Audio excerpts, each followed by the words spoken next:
La promesse de Dieu à Noé.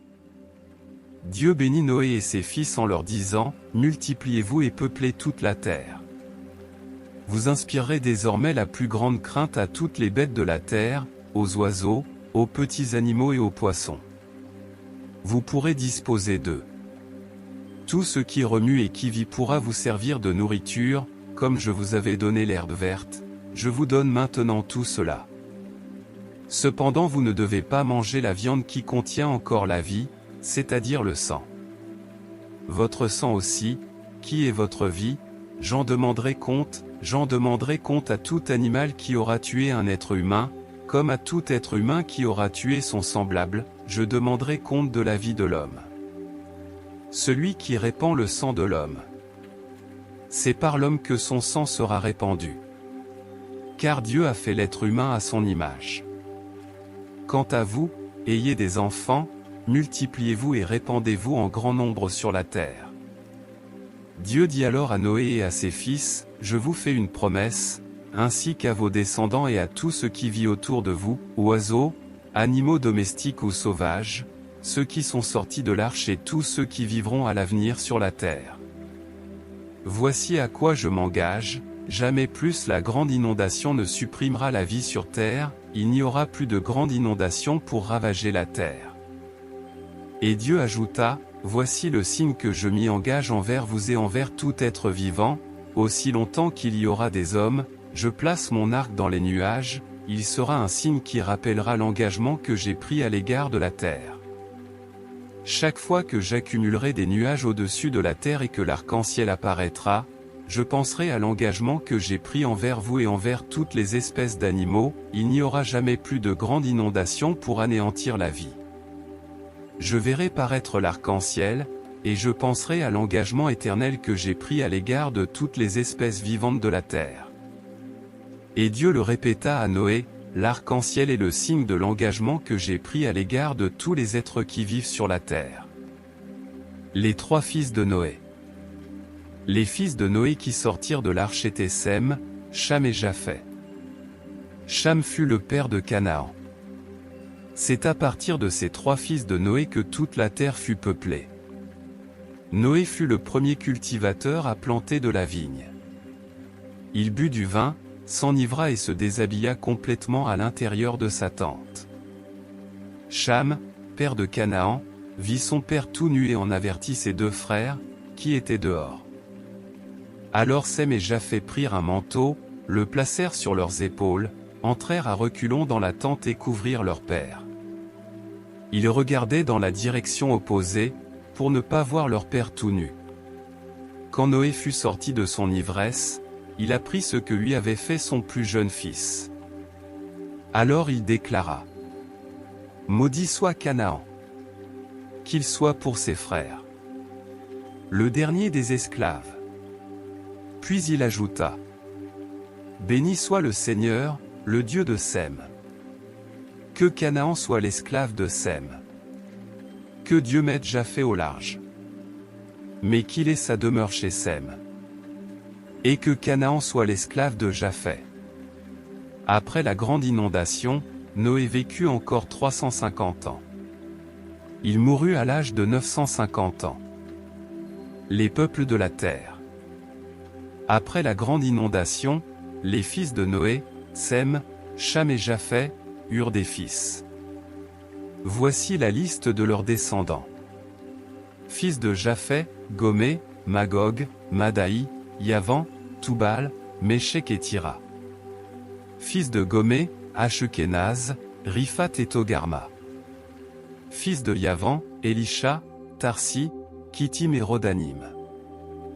D'eux sont issues les populations dispersées le long des côtes, réparties par pays selon la langue et par clan dans chaque nation.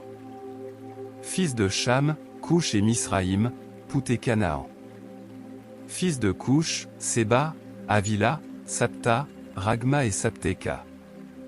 Fils de Ragma, Saba et Dédan. Couch fut aussi le père de Nemrod qui a été le premier souverain sur la terre. Nemrod fut un fameux chasseur aux yeux du Seigneur, c'est pourquoi on dit « fameux chasseur aux yeux du Seigneur », comme Nemrod. Les premières villes de son royaume furent Babel, Érec, Akkad et Calné, au pays de Shinéar. Nemrod quitta ce pays pour la Syrie. Il construisit Ninive, Rehoboth-Ir, Kéla et Resen entre Ninive et la grande ville de Kéla. Misraïm fut l'ancêtre des gens de Laod, Anem, Lehab, Naphtou, Patro, Caslou, d'où sont issus les Philistins, et Caphtor. Canaan fut le père de Sidon, son aîné, ainsi que de Heth, et l'ancêtre des Jébusites, Amorites, Girgashites, Hivites, Arkites, Sinites, Arvadites, Semarites et Hamathites. Par la suite les clans cananéens se dispersèrent, et leur territoire s'étendit de Sidon en direction de Guérar jusqu'à Gaza, et en direction de Sodome, Gomorrhe, Adma et Séboïm jusqu'à Lécha.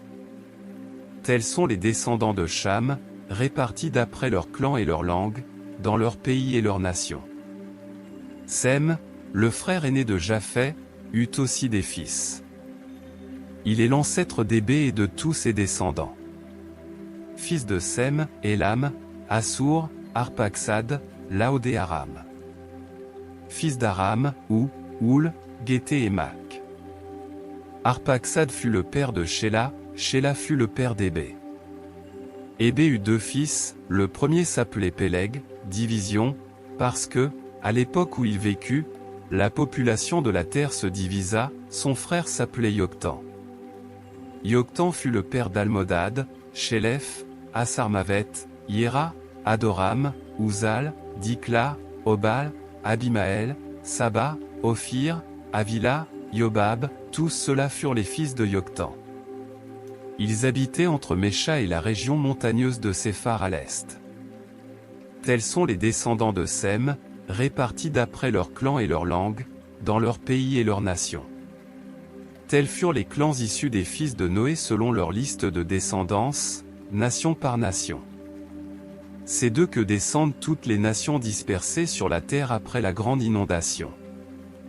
Genèse 11. La tour de Babel. Tous les peuples parlaient la même langue et utilisaient les mêmes mots. Ils venaient de l'Orient et s'installaient dans une large vallée de la basse Mésopotamie. Ils se dirent les uns aux autres, « Allez, mettons-nous au travail pour mouler les briques et les cuire dans le four. » Ils utilisèrent les briques comme pierre de construction et le bitume comme mortier. Puis ils se sont dit, « Allons-y. Construisons une ville dont la tour atteindra le ciel. Ainsi nous deviendrons célèbres et nous éviterons d'être dispersés sur toute la terre. » L'Éternel descendit du ciel pour voir la ville et la tour que les hommes construisaient. Il se dit alors, « Eh bien, les voilà tous qui forment un seul peuple et qui parlent la même langue. S'ils commencent ainsi, rien ne les empêchera de réaliser tout ce qu'ils entreprendront. Allons-y. Descendons et gâchons leur langue en les empêchant de se comprendre. » Le Seigneur les dispersa dans le pays, et ils durent renoncer à construire la ville. C'est pourquoi on l'appelle Babel. Car c'est là que le Seigneur a confondu le langage des hommes, et c'est de là qu'il a dispersé les peuples sur la terre. Liste des patriarches, de Sem à Abraham. Voici la liste des descendants de Sem. Sem avait 100 ans lorsqu'il eut un fils, Arpachad, 2 ans après le grand déluge. Après la naissance d'Arpaxad, Sem vécut encore 500 ans. Il eut d'autres fils et d'autres filles. Arpaxad vécut 35 ans et eut un fils, Shéla. Après la naissance de Shéla, Arpaxad vécut encore 403 ans. Il eut d'autres fils et d'autres filles. À l'âge de 30 ans, Shéla eut un fils, Héber. Après la naissance d'Hébé, Shéla vécut encore 403 ans. Elle eut d'autres fils et d'autres filles. À l'âge de 34 ans, Hébé eut un fils, Peleg. Après la naissance de Peleg, Héber vécut encore 430 ans. Il eut d'autres fils et d'autres filles. À l'âge de 30 ans, Peleg eut un fils, Reu. Après la naissance de Reu, Peleg vécut encore 209 ans. Il eut d'autres fils et d'autres filles. À l'âge de 32 ans, Réhou eut un fils, Serug. Après la naissance de Serug, Réhou vécut encore 207 ans. Il eut d'autres fils et d'autres filles. À l'âge de 30 ans, Serug eut un fils, Nahor. Après la naissance de Nahor, Serug vécut encore 200 ans. Il eut encore d'autres fils et d'autres filles. À l'âge de 29 ans, Nahor eut un fils, Téra. Après la naissance de Téra, Nahor vécut encore 119 ans. Il eut d'autres fils et d'autres filles. À l'âge de 70 ans, Téra eut 3 fils, Abram, Nahor et Haran. Voici la liste des descendants de Téra, père d'Abram, de Nahor et de Haran. Haran eut un fils, Lot, qui mourut du vivant de son père Téra, dans le pays de sa naissance, Or en Chaldée. Abram épousa Saraï et Nahor épousa Milca, la fille de Haran. Haran était aussi le père d'Isca. Saraï n'avait pas d'enfant, elle était stérile. Téra prit son fils Abram et son petit-fils Lot, fils de Haran. Elle prit aussi sa belle-fille Saraï, femme d'Abram. Elle part avec eux d'Or en Chaldée pour se rendre au pays de Canaan. Ils voyagent jusqu'à Haran et s'y installent. Après avoir vécu 205 ans, Téra mourut à Haran. Genèse 12. Dieu appelle Abram à quitter son pays. Le Seigneur dit à Abram, « Quitte ton pays, ta famille et la maison de ton père et va dans le pays que je te montrerai. Je susciterai de toi une grande nation, je te bénirai et rendrai ton nom célèbre. Tu seras une bénédiction pour les autres. Je bénirai ceux qui te béniront, mais je maudirai ceux qui te maudiront. Par toi, je bénirai toutes les nations de la terre. » Abram, âgé de 75 ans, quitta Haran comme l'Éternel le lui avait ordonné. Lot l'accompagne. Abram prit donc avec lui Sarah, sa femme, et Lot, son neveu, ils emportèrent toutes leurs richesses et emmenèrent les esclaves achetés à Haran. Ils se dirigèrent vers le pays de Canaan. Abram au pays de Canaan, puis en Égypte. Lorsqu'ils atteignirent le pays de Canaan, ils le traversèrent jusqu'aux chênes sacrés de Mora à Sichem. À cette époque, les Cananéens habitaient la région. L'Éternel apparut à Abram et lui dit, « Je donnerai ce pays à ta descendance. » Abram bâtit un autel au Seigneur à l'endroit où il lui était apparu. De là, il passa dans la région montagneuse à l'est de Béthel, il établit son camp entre la ville de Béthel, à l'ouest, et Haï, à l'est. Là, il construisit un autre autel et pria Dieu, l'appelant « Seigneur ». Puis, de camp en camp, Abram se dirigea vers le Néguev. Il y avait une famine dans le pays, la situation devint si grave qu'Abram partit en Égypte pour y rester quelque temps. En entrant dans ce pays, il a dit à sa femme Sarah, « Écoute, je sais que tu es belle. Quand les Égyptiens te verront, ils diront que tu es ma femme, ils me tueront et te garderont en vie. Dis-leur donc que tu es ma sœur, afin qu'ils me traitent bien à cause de toi, alors j'aurai la vie sauvée grâce à vous. » Quand Abram arriva en Égypte, les Égyptiens remarquèrent que sa femme était très belle. Les officiers de Pharaon la virent et louèrent leur maître. La femme fut emmenée au palais du roi. Grâce à elle, Pharaon fut bon envers Abram. Il lui donna des moutons, des chèvres et des béufs, des serviteurs et des servantes, des ânes et des chameaux. Mais l'Éternel frappa Pharaon et sa famille d'un grand désastre à cause de Sarah, la femme d'Abram.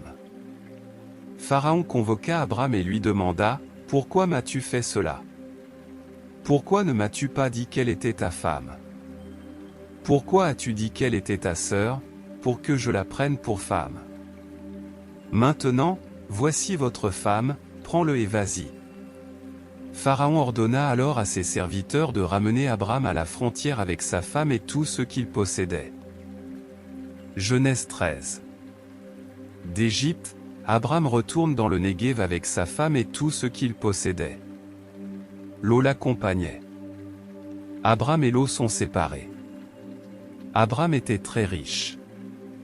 Il avait de grands troupeaux et beaucoup d'argent et d'or. Il alla par étapes depuis le Néguev jusqu'à Béthel, où il avait déjà campé, entre Béthel et Haï, jusqu'au lieu où il avait bâti un autel. Abram y a prié Dieu, l'appelant « Seigneur ». Lot, qui l'accompagnait, avait aussi des troupeaux de moutons, de chèvres et de béhufs, il a eu ses propres épreuves. En raison du grand nombre de personnes et d'animaux, la zone n'était pas suffisante pour qu'ils restent ensemble, principalement parce que les Cananéens et les Périzites habitaient également la terre. Il y eut une dispute entre les bergers d'Abram et les bergers de Lot. Alors Abram dit à Lot, « Il ne doit y avoir aucune dispute entre nous, ni entre nos bergers, car nous sommes de la même famille. Vous avez le pays tout entier devant vous. Séparons-nous, si tu vas au nord, j'irai au sud, et si tu vas au sud, j'irai au nord. » Sincèrement, il vit que toute la région du Jourdain était bien arrosée. Même Zoar, avant que le Seigneur ne détruise Sodome et Gomorrhe, était comme un paradis, comme la vallée du Nil. Lot choisit la région du Jourdain et déplaça son camp vers l'est, c'est comme ça qu'il se décorait. Abram reste au pays de Canaan. Lot campa près des villes de la région du Jourdain et alla implanter ses épreuves jusqu'à Sodome. Les habitants de cette ville ont gravement offensé le Seigneur par leur mauvais comportement. Après que Lot se soit séparé d'Abram, le Seigneur dit à Abram, « Regarde d'où tu es, au nord et au sud, à l'est et à l'ouest. Tout le pays que tu vois, je le donnerai à toi et à ta descendance pour toujours. Je rendrai ta descendance si nombreuse que personne ne pourra les compter, tout comme on ne peut compter les grains de poussière sur la terre. Allez, parcourez toute la longueur de la terre, car je vous la donnerai. » Abram déplaça son camp et s'installa dans les chênes de Mamré, près d'Hébron, là, il bâtit un autel au Seigneur. Genèse 14. Abram, les rois et Melchizedek. À cette époque, les rois Amraphel de Mésopotamie, Arioch d'Élazar, Kédorlaomé d'Élam, et Tidal de Goïm, firent la guerre au roi Béra de Sodome, Birsha de Gomorrhe, Shinab d'Adma, Shemébé de Séboïm et au roi de Béla, c'est-à-dire de Soar. Ces derniers se rassemblèrent dans la vallée de Siddim, recouverte aujourd'hui par la mer Morte. Pendant 12 ans, ils avaient été soumis à Kédorlaomé, mais, la 13e année, ils s'étaient révoltés. La 14e année, Kédorlaomé se mit en campagne avec les rois ses alliés. Ils bâtirent les Rephaïtes à Ashtaroth Karnaïm, les Ouzites à Ham, les Émites dans la plaine de Kiryathaïm. Quant aux Horites, ils les bâtirent chez eux, dans leurs montagnes, au pays de Séhir, les poursuivant jusqu'à El-Paran qui est près du désert. Puis ils revinrent vers en Mishpat, c'est-à-dire Kadès. Ils ravagèrent toute la campagne amalécite et bâtirent aussi les Amorites qui habitaient à Sasson-Tamar. Les rois des villes de Sodome, Gomorrhe, Adma, Séboïm et de Béla, c'est-à-dire de Soar, firent sortir leurs troupes, ils livrèrent bataille dans la vallée de Siddim au roi Kédorlaomé d'Élam, Tidal de Goïm, Amraphel de Mésopotamie, Arioch d'Élazar, 5 rois contre 4. Il y avait de nombreux puits de bitume dans la vallée de Siddim. Les rois de Sodome et Gomorrhe s'enfuirent et ils y tombèrent, les survivants se réfugièrent dans la montagne. Les vainqueurs s'emparèrent de tous les biens de Sodome et Gomorrhe et de toutes les réserves de nourriture, puis ils s'en allèrent. Lot, le neveu d'Abram, habitait Sodome, ils l'emmenèrent aussi avec tous ses biens. Un fuyard vint annoncer cette nouvelle à Abram l'Hébreu qui s'était installé aux chênes de l'Amorite Mamré. Mamré était frère d'Eshcol et d'Aner, tous trois étaient les alliés d'Abram. Quand Abram apprit que son neveu avait été fait prisonnier, il mobilisa ses partisans, les 318 hommes de son clan, et se lança à la poursuite de l'ennemi jusqu'à Dan. Abram répartit ses serviteurs en plusieurs groupes et attaqua de nuit. Il battit les rois et les poursuivit jusqu'à Oba, au nord de Damas. Il récupéra tout le butin, ainsi que Lot son neveu avec ses biens, les femmes et les autres prisonniers. Quand Abram revint après sa victoire sur Kédor-Laomé et les rois ses alliés, le roi de Sodome vint à sa rencontre dans la vallée de Chavé, c'est-à-dire la vallée du roi.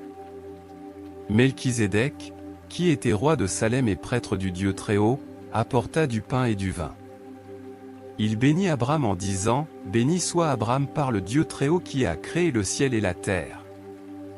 Merci au Dieu Très-Haut qui a livré tes ennemis en ton pouvoir. » Alors Abram lui donna un dixième de tout le butin.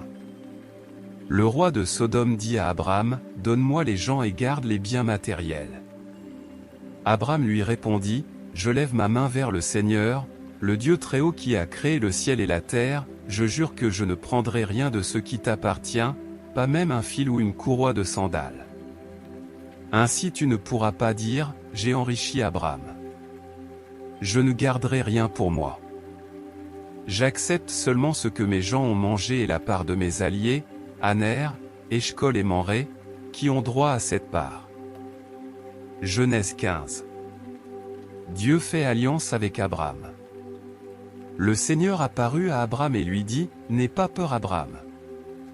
Je suis ton protecteur et je te donnerai une grande récompense. » Abram répondit, « Seigneur mon Dieu, à quoi bon me donner quelque chose?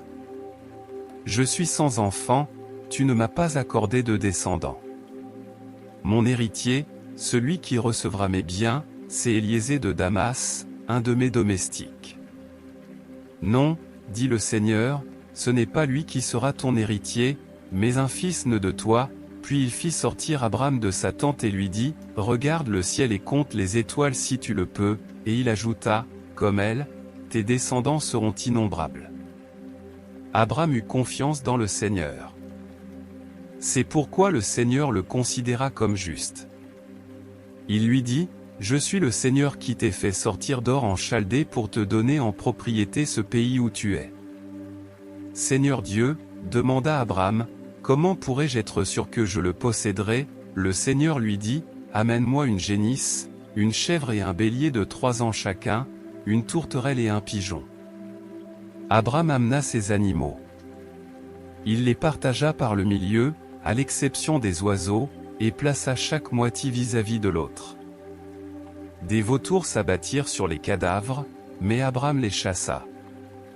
Au coucher du soleil, Abram tomba dans un profond sommeil, une grande et sombre terreur s'empara de lui. Le Seigneur lui dit, « Sache bien que tes descendants séjourneront dans un pays étranger, ils y seront esclaves et on les opprimera pendant 400 ans. Mais après que j'aurai puni le peuple dont ils seront les esclaves, ils pourront partir en emportant de grands biens. Quant à toi, tu mourras en paix et tu seras en terre après une heureuse vieillesse. Tes descendants ne reviendront ici qu'à la 4e génération, car les Amorites n'ont pas encore dépassé la mesure dans leurs crimes pour que je les chasse. » Quand le soleil fut couché et l'obscurité complète, soudain un brasier d'où s'échappait flamme et fumée passa entre les moitiés d'animaux. Ce jour-là, le Seigneur conclut une alliance avec Abram. Il lui dit, « À tes descendants je donne ce pays, depuis le torrent d'Égypte jusqu'à l'Euphrate, le grand fleuve, c'est le territoire des Kénites, des Kenizzites, des Cadmonites, des Hittites, des Périzites, des Rephaïtes, des Amorites, des Cananéens, des Girgashites et des Jébusites. » Sarah, la femme d'Abram, ne lui avait pas donné d'enfant. Mais elle avait une servante égyptienne nommée Agar. Sarah dit à son mari, « Tu vois, le Seigneur m'a empêché de concevoir des enfants. Je pourrais peut-être avoir un fils grâce à ma servante.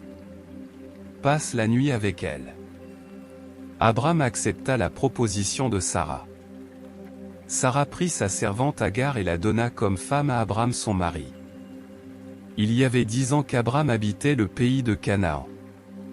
Abram passa la nuit avec Agar, qui devint enceinte. Quand elle sut qu'elle attendait un enfant, elle regarda sa maîtresse avec mépris. Sarah dit à Abram, « À toi de supporter les conséquences de l'injure qui m'est faite. C'est bien moi qui ai mis ma servante dans tes bras, mais depuis qu'elle s'est vue enceinte, elle s'est mise à me mépriser. Que le Seigneur soit juge entre toi et moi. » Abram lui répondit, « C'est ta servante, elle est en ton pouvoir. Fais-lui ce qui te plaît. » Sarah maltraita tellement Agar que celle-ci s'enfuit dans le désert.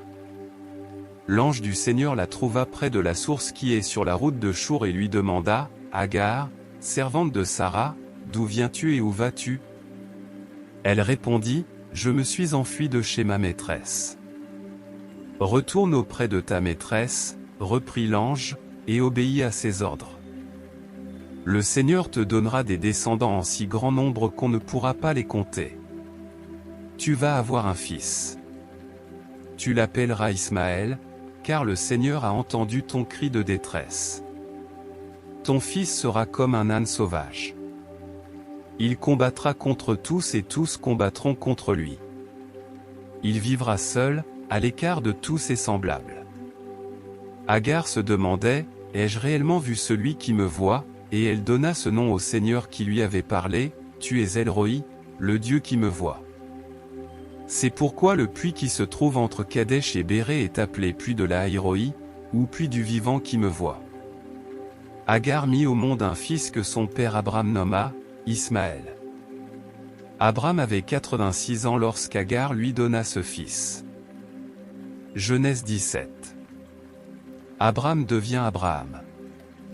Quand Abram eut 99 ans, le Seigneur lui apparut et lui déclare, « Je suis le Dieu souverain. Vis toujours en ma présence et sois intègre. Je vais établir mon alliance entre toi et moi et te donner un très grand nombre de descendants. » Abram se jette face contre terre, et Dieu reprit. « Voici à quoi je m'engage envers toi, tu deviendras l'ancêtre d'une multitude de peuples. On ne t'appellera plus Abraham, mais Abraham, car je ferai de toi l'ancêtre d'une multitude de peuples. Je t'accorderai un si grand nombre de descendants qu'ils constitueront des peuples entiers, il y aura même des rois dans ta postérité. Je maintiendrai mon alliance avec toi, puis, après toi, avec tes descendants, de génération en génération, pour toujours, ainsi je serai ton Dieu et celui de tes descendants après toi. À toi et à tes descendants, je donnerai le pays où tu séjournes en étranger, tout le pays de Canaan. Il sera leur propriété pour toujours et je serai leur Dieu. » Dieu dit encore à Abraham, « Toi et tes descendants, de génération en génération, vous respecterez mon alliance. Voici l'obligation que vous respecterez, toi et tes descendants. Quiconque est parmi vous de sexe masculin sera circoncis. La circoncision de votre chair sera le signe de l'alliance établie entre vous et moi. De génération en génération, tous vos garçons seront circoncis quand ils auront 8 jours. Il en sera de même pour les esclaves nés chez toi ou pour les esclaves étrangers que tu as achetés et qui ne sont donc pas membres de ton clan. Ainsi l'esclave né chez toi et celui que tu auras acheté seront circoncis, afin que mon alliance soit inscrite dans votre chair comme une alliance éternelle. Quant à l'homme non circoncis, il sera exclu du peuple pour n'avoir pas respecté les obligations de mon alliance. » Ensuite Dieu dit à Abraham, « Ne donne plus à ta femme le nom de Saraï, car désormais son nom est Sarah. Je vais la bénir et te donner par elle un fils. Je la bénirai et elle deviendra l'ancêtre de peuples entiers, il y aura des rois de divers pays dans sa descendance. » Abraham se jette face contre terre et il rit. Car il se disait, « Comment aurais-je un enfant, moi qui ai 100 ans, et comment Sarah qui en a 90 deviendrait-elle mère ?» Il dit alors à Dieu, « Accorde-moi seulement qu'Ismaël vive devant toi. » Dieu dit, « En fait, ta femme Sarah te donnera un fils que tu appelleras Isaac. Je maintiendrai mon alliance avec lui et avec ses descendants après lui. Ce sera une alliance pour toujours. De plus, j'ai entendu ta demande en faveur d'Ismaël, je le bénirai, je le rendrai fécond, je lui donnerai un très grand nombre de descendants. Il sera le père de 12 chefs et l'ancêtre d'un grand peuple. Et mon alliance, je la conclurai avec Isaac, le fils que Sarah te donnera à cette époque l'an prochain. » Quand Dieu eut fini de parler avec Abraham, il s'éloigne. Abraham prit alors son fils Ismaël ainsi que tous ses esclaves, ceux nés chez lui, et ceux qu'il avait achetés, c'est-à-dire tous les hommes de sa maison. Il les circoncit le jour même, comme Dieu le lui avait ordonné. Abraham avait 99 ans et son fils Ismaël 13 quand ils furent circoncis. Ils furent circoncis le même jour, avec tous les hommes de la maison d'Abraham, esclaves nés chez lui ou achetés à des étrangers. Genèse 18. Dieu annonce que Sarah aura un fils. Le Seigneur apparut à Abraham près des chênes de Mamré. Abraham était assis à l'entrée de sa tente à l'heure la plus chaude de la journée. Soudain il vit 3 hommes qui se tenaient non loin de lui. De l'entrée de la tente, il se précipite à leur rencontre et s'incline jusqu'à terre. Il dit à l'un d'eux, « Je t'en prie, fais-moi la faveur de t'arrêter chez moi, ton serviteur. On va apporter un peu d'eau pour vous laver les pieds et vous vous reposerez sous cet arbre. Je vous servirai quelque chose à manger pour que vous repreniez des forces, puis vous continuerez votre chemin. Ainsi vous ne serez pas passés pour rien près de chez moi. » Les visiteurs répondirent, « Bien. Fais ce que tu viens de dire. » Abraham retourne en toute hâte dans la tente pour dire à Sarah, « Vite, prends 3 grandes mesures de fine farine et fais des galettes. » Ensuite il court vers le troupeau, choisit un veau tendre et gras. Il le remit à son serviteur, qui se dépêche de le préparer. Quand la viande fut prête, Abraham la place devant ses visiteurs avec du lait caillé et du lait frais. Ils mangeaient tandis qu'Abraham se tenait debout près d'eux sous l'arbre.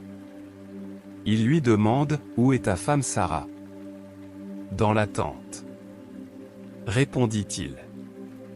L'un des visiteurs déclare, « Je reviendrai chez toi l'an prochain à la même époque, et ta femme Sarah aura un fils. » Sarah se trouvait à l'entrée de la tente, derrière Abraham et elle écoutait. Elle se mit à rire en elle-même, car Abraham et elle étaient déjà vieux et elle avait passé l'âge d'avoir des enfants. Elle se disait donc, « Maintenant je suis usée et mon mari est un vieillard, le temps du plaisir est passé. » Le Seigneur demande alors à Abraham, « Pourquoi Sarah a-t-elle ri ? Pourquoi se dit-elle, « C'est impossible, je suis trop vieille pour avoir un enfant ?» Le Seigneur n'est-il pas capable de réaliser un prodige ? Quand je reviendrai chez toi l'an prochain à la même époque, Sarah aura un fils. Effrayée, Sarah nia, « Je n'ai pas ri, » dit-elle. Si, tu as ri, réplique le Seigneur. Les hommes se mirent en route et regardaient en direction de Sodome. Abraham marchait avec eux pour les reconduire. Le Seigneur se dit, « Je ne veux pas cacher à Abraham ce que je vais faire. Il doit devenir l'ancêtre d'un peuple grand et puissant. À travers lui, seront bénis tous les peuples de la terre. J'ai voulu le connaître pour qu'il ordonne à ses fils et à ses descendants d'observer mes commandements, en agissant selon le droit et la justice. Ainsi le Seigneur accordera à Abraham ce qu'il lui a promis. » Le Seigneur dit alors à Abraham, « Les cris contre les populations de Sodome et Gomorrhe sont montés jusqu'à moi. Leurs péchés sont énormes. Je vais descendre pour vérifier s'ils ont fait tout ce dont on les accuse auprès de moi, alors, je saurai. » 2 des visiteurs quittent cet endroit et se dirigent vers Sodome, tandis que le Seigneur restait avec Abraham. Abraham se rapproche et dit, « Seigneur, vas-tu vraiment faire périr ensemble l'innocent et le coupable ? Il y a peut-être 50 justes à Sodome. Vas-tu quand même détruire cette ville ? Ne veux-tu pas lui pardonner à cause des 50 justes qui s'y trouvent ? Loin de toi cela, tu ne peux pas agir ainsi. Tu ne feras pas mourir l'innocent avec le coupable, de sorte que l'innocent ait le même sort que le coupable. Il n'est pas possible que le juge de toute la terre ne respecte pas la justice. » Le Seigneur répond, « Si je trouve à Sodome 50 justes, je pardonnerai à toute la ville à cause d'eux. » Abraham reprit, « Excuse-moi d'oser te parler, Seigneur, moi qui ne suis qu'un peu de poussière et de cendre. Au lieu des 50 justes, il n'y en aura peut-être que 45. pour les 5 qui manquent détruiras-tu toute la ville? Dieu dit, je ne la détruirai pas si j'y trouve 45 justes. Abraham insiste, on n'en trouvera peut-être que 40. Je n'interviendrai pas à cause des 40, déclare Dieu. Abraham dit alors, je t'en prie Seigneur, ne te fâche pas si je parle encore. On n'en trouvera peut-être que 30. Je n'interviendrai pas si je trouve 30 justes dans la ville, répond Dieu. Abraham dit, Seigneur, excuse mon audace. On n'en trouvera peut-être que 20. Je ne détruirai pas la ville à cause de ces 20, répond Dieu. Alors Abraham dit, je t'en prie Seigneur, ne te fâche pas. C'est la dernière fois que je parle. On n'en trouvera peut-être que 10. Je ne détruirai pas la ville à cause de ces 10, dit Dieu. Lorsqu'il eut achevé de parler avec Abraham, le Seigneur s'en va, et Abraham retourne chez lui. Genèse 19. Lot échappe à la destruction de Sodome. Le soir, les 2 anges arrivent à Sodome. Lot était assis à la porte de la ville. Dès qu'il les voit, il se lève pour aller à leur rencontre et s'incline jusqu'à terre devant eux. « Je vous en prie, dit-il, faites-moi l'honneur de venir chez moi. Vous pourrez vous y laver les pieds et y passer la nuit. Demain matin, vous continuerez votre chemin. » « Non. » répondirent-ils. « Nous passerons la nuit sur la place. » Mais l'hôte insiste tellement qu'il finit par aller chez lui. Il leur prépare un repas et fit cuire des pains sans levain, puis ils mangent. Il n'était pas encore couché lorsque les hommes de Sodome encerclaient la maison, des jeunes gens aux vieillards, tous étaient là, sans exception. Ils appelaient l'hôte et lui disent, « Où sont les gens qui sont venus chez toi ce soir? Fais-les sortir. Nous voulons prendre notre plaisir avec eux. » L'hôte sort sur le seuil de la maison, ferme la porte derrière lui et leur dit, « Non, mes amis, ne commettez pas ce crime. J'ai 2 filles qui n'ont pas encore couché avec un homme, je vous les amènerai et vous les traiterez comme vous voudrez. Mais ne faites rien à ces gens, ce sont mes hôtes. Ils sont sous ma protection. » « Ôte-toi de là, répondirent-ils. Tu n'es qu'un immigré et tu voudrais faire la loi chez nous? Eh bien, nous te traiterons encore plus mal qu'eux. Il bouscule l'hôte avec violence et s'approche de la porte pour l'enfoncer. Alors les 2 anges saisirent l'hôte, le ramènent à l'intérieur et referment la porte. Quant aux hommes qui se trouvaient devant l'entrée de la maison, ils les frappèrent tous d'aveuglement du plus petit jusqu'au plus grand, si bien qu'ils ne trouvaient plus la porte. Les 2 anges dirent à l'hôte, « Y a-t-il encore ici d'autres membres de ta famille, un gendre, des fils, des filles, n'importe quel parent? Emmène-les hors de la ville, car nous allons la détruire. » Le Seigneur a reçu en effet tant de cris contre ses habitants qu'il nous a chargés de la détruire. L'hôte alla trouver ses gendres, ceux qui devaient épouser ses filles, pour leur dire, « Vite partez d'ici, car le Seigneur va détruire la ville. » Mais ils s'imaginaient qu'il plaisantait. Aux premières lueurs du jour, les anges pressèrent l'hôte de partir. « En route, disait-il. Prends ta femme et tes 2 filles, sinon vous perdrez la vie quand la ville paiera ses crimes. » L'hôte hésitait encore. Les anges le prirent par la main, ainsi que sa femme et ses 2 filles, et le conduisirent hors de la ville, car le Seigneur voulait le sauver. Lorsqu'ils les eurent fait sortir de la ville, l'un des anges dit à l'hôte, « Fuis pour sauver ta vie, ne regarde pas en arrière, ne t'attarde nulle part dans la région, réfugie-toi dans la montagne si tu veux rester en vie. » L'hôte répondit, « Non, mon Seigneur, ce n'est pas possible. Bien sûr, j'ai bénéficié de ta bienveillance et tu m'as fait une grande faveur en me sauvant la vie. Mais moi je n'aurai pas le temps de fuir jusque dans la montagne, le malheur va m'atteindre, et je mourrai. Tu vois cette petite ville? Elle est assez proche pour que je puisse courir jusque-là. Laisse-moi m'y réfugier puisqu'elle est si petite, et j'aurai la vie sauve. » Eh bien, dit l'ange, je t'accorde encore cette faveur de laisser intacte la ville dont tu parles. Va vite Y réfugié, car je ne puis rien faire avant que tu y sois arrivé. C'est pourquoi on a appelé cette ville Soar. Le soleil se levait quand Lot arriva à Soar. C'est alors que le Seigneur fit tomber des cieux sur Sodome et sur Gomorrhe une pluie de soufre enflammée. Il soumit à un total bouleversement ces deux villes et leur population, ainsi que toute la région et sa végétation. La femme de Lot regarda en arrière et fut changée en statue de sel. Tôt le lendemain matin, Abraham se rendit à l'endroit où il s'était tenu en présence du Seigneur. Quand il regarda en direction de Sodome, de Gomorrhe et de toute la région environnante, il voit monter de la plaine une fumée semblable à celle d'un incendie. Quand Dieu détruisait les villes de cette région où habitait Lot, il pensa à Abraham et il permit à Lot d'échapper à ce bouleversement. Lot et ses filles. Lot avait peur de rester à Soar, il quitte la ville et va vivre dans la montagne. Ses deux filles l'accompagnent, il s'installe avec elles dans une grotte. Un jour l'aîné dit à sa sœur, « Notre père est vieux et il n'y a pas d'homme dans la région pour nous épouser, comme cela se fait partout.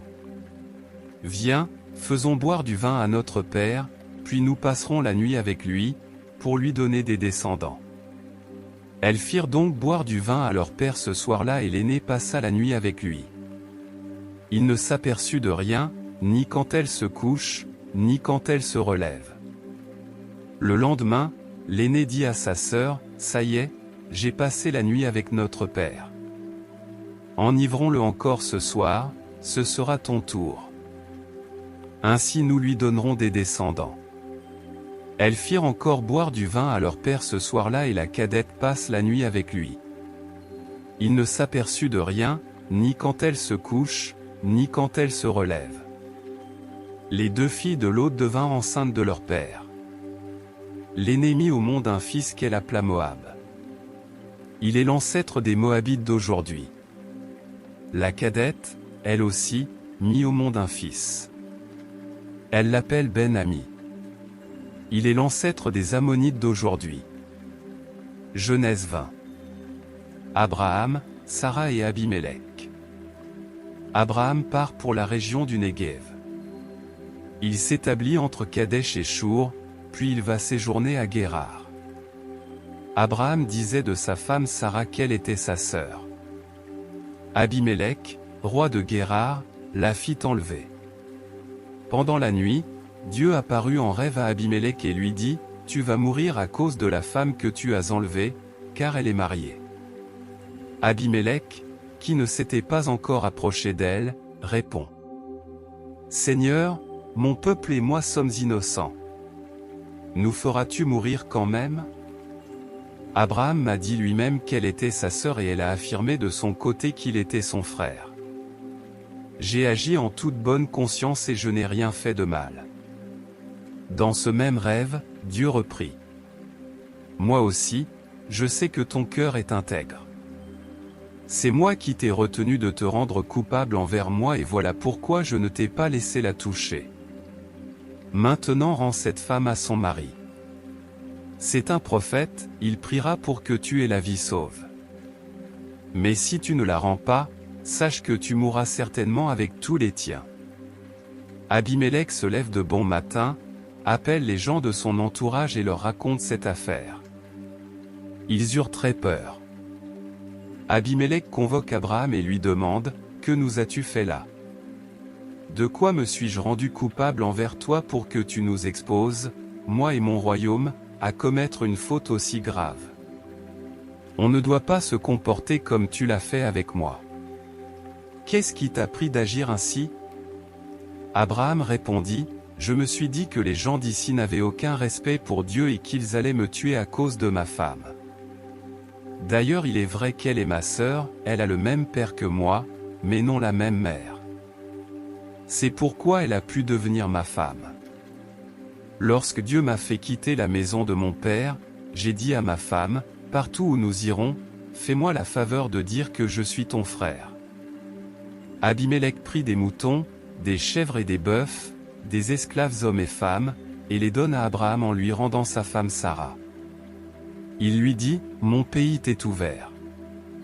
Installe-toi au meilleur endroit. » Puis il dit à Sarah, « Tu vois, je donne 1000 pièces d'argent à ton frère, c'est le signe qui prouvera à tous tes proches que tu es innocente en cette affaire. » Or à cause de ce qui était arrivé à Sarah, la femme d'Abraham, le Seigneur avait rendu stériles toutes les femmes de la maison d'Abimélec.